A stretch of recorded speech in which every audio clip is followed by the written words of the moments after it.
হাদিস শরীফের অর্থ হযরত জাবের রাদিয়াল্লাহু তাআলা আনহু বর্ণনা করেন যে রাসূলুল্লাহ সাল্লাল্লাহু আলাইহি ওয়াসাল্লাম ইরশাদ করিয়াছেন, তোমাদের সকলের মধ্যে আমার নিকট সবচাইতে প্রিয় এবং কিয়ামতের দিন আমার সর্বাপেক্ষা নিকটবর্তী ওই সমস্ত লোক হইবে যাহারা তোমাদের মধ্যে সবচেয়ে উত্তম চরিত্রের অধিকারী হইবে। সুবহানাল্লাহ। অন্য হাদিসে হযরত নওয়াস ইবনে সামআন আনসারী রাদিয়াল্লাহু তাআলা আনহু বলেন, আমি রাসূলুল্লাহ সাল্লাল্লাহু আলাইহি ওয়াসাল্লামকে নেকি ও গুনাহ সম্পর্কে জিজ্ঞাসা করিলাম।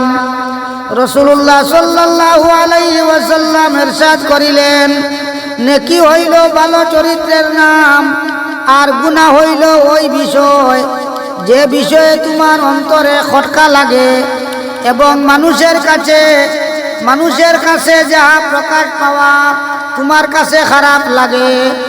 অন্য হাদিসে হযরত মাকহুল রাহমাতুল্লাহ আলাইহি বর্ণনা করেন যে রাসূলুল্লাহ সাল্লাল্লাহু আলাইহি ওয়াসাল্লাম ইরশাদ করিয়াছেন, ঈমানওয়ালা লোকেরা আল্লাহ তাআলার হুকুম খুব পালনকারী হয় ও অত্যন্ত নম্র স্বভাব হয়।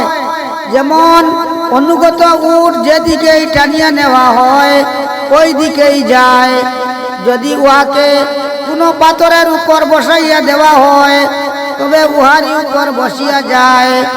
অর্থাৎ পাথরের উপর বসা অনেক কঠিন, কিন্তু ইহা সত্ত্বেও সে নিজের মালিকের কথা মানিয়া উহার উপর বসিয়া যায়।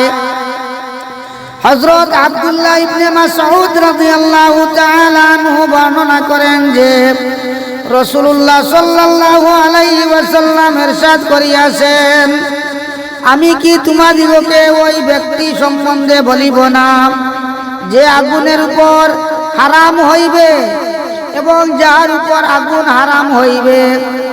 শুনো, আমি বলিতেছি, জাহান্নামের আগুন প্রত্যেক এইরূপ ব্যক্তির উপর হারাম হইবে যে মানুষের নিকটবর্তী অত্যন্ত নম্র স্বভাব ও বিনয়ী হয়। সুবহানাল্লাহ।